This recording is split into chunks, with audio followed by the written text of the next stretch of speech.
And when we put this together, I was rather crafty with the way I titled it. I didn't title it Common Experience, I titled it Unified. And I don't think any of us have talked about a common experience because I don't believe you can give a common experience across every channel. However, customers are expecting a unified view of the brand across all the channels.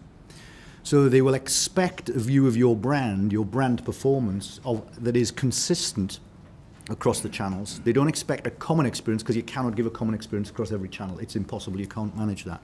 I think the word common, though, comes together on the data, and how do you bring that together and then drive that forward? Getting underneath where you're trying to in terms of what drives it, you're absolutely right in terms of driving the personalisation. The personalisation comes from that unified view and then the common data. What you see is that people are trying to personalise from different channels and failing. So you will get different offers to you through the internet or through a mobile app or through a contact centre or through a voucher. It's not personalised and tailored. That can only come together when you have the unified brand view and the common set of data, my view. Okay, thank you. Yeah, I mean, personalisation is hugely important. Customers kind of expect it. I don't know, so, when we say personalisation, whether what's more important is being able to, recognise the customer by their name. Hello, George, you've got 2 dogs and it's nice to see you back again. Or whether really what matters is making sure that you're providing the message or the product or the service that they want at that particular time. In our business, personalisation is incredibly important and a huge opportunity because although, of course, every baby and every parent is very different and totally unique, actually, a 6-month pregnant woman has so much in common with every single other 6-month pregnant woman. And if we know that about the customer, we can really provide something that she needs at that moment, exactly the right kind of emotional and the actual product that she really needs. And customers appreciate that. And interesting, going back to your previous point about the customer being the kind of being emperor and being really in control, and that sounds like a terrible challenge in some ways for businesses.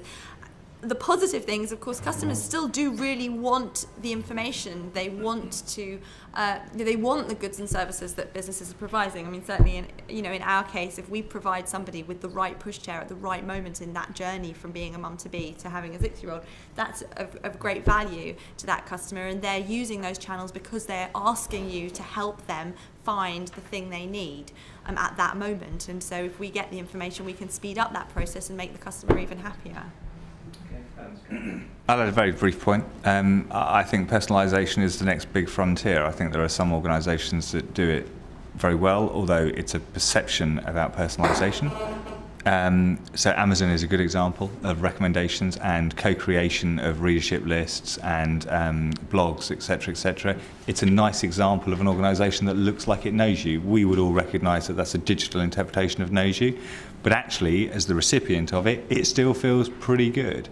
The better that we get at that, the more that we make it less obvious that that's a digital version of personalisation and that there's some element of reality behind it, I think the more successful we will all become. But the reality is I think it is a massive next frontier for us all. Do you think that customers mind whether it's been digitally personalised? Do you think they want to know that Amazon is personally a person in Amazon is recommending the thing, or do you think customers are just really happy to see something recommended to them which is relevant for that moment? I kind of answer it 2 ways. One is I don't think they matter. I don't think they mind that much.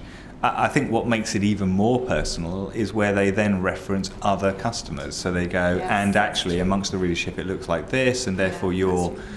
And that degree of personalisation, it's almost a co-creation with the customer community, feels more relevant and therefore more real than we at Amazon or we at X did it for you.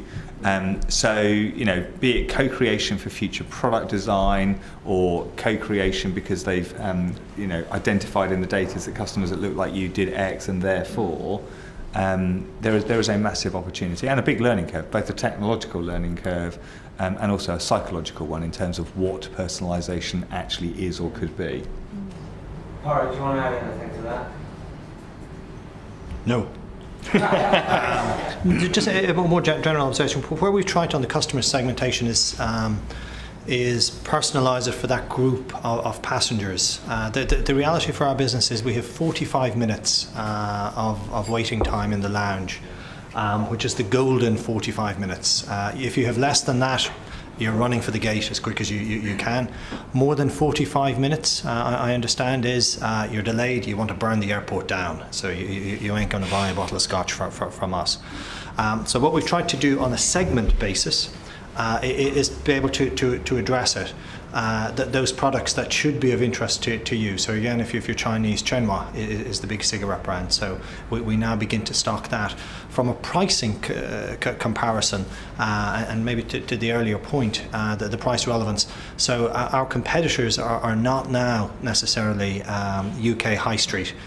With the passenger groups, I now research and I know how much my top 20, 25 products sell at most of the major airports and most of the downtown locations in those key cities, because my customers have that access immediately as they're walking through the store. So I need to either know it's exclusive to us, and guess what, you can't get it in Beijing, or you can, but guess what, I'm 20% cheaper than Beijing. So that kind of has changed the dynamic a little bit for us, and comes back more to segmentation, personalization, if there is such a thing.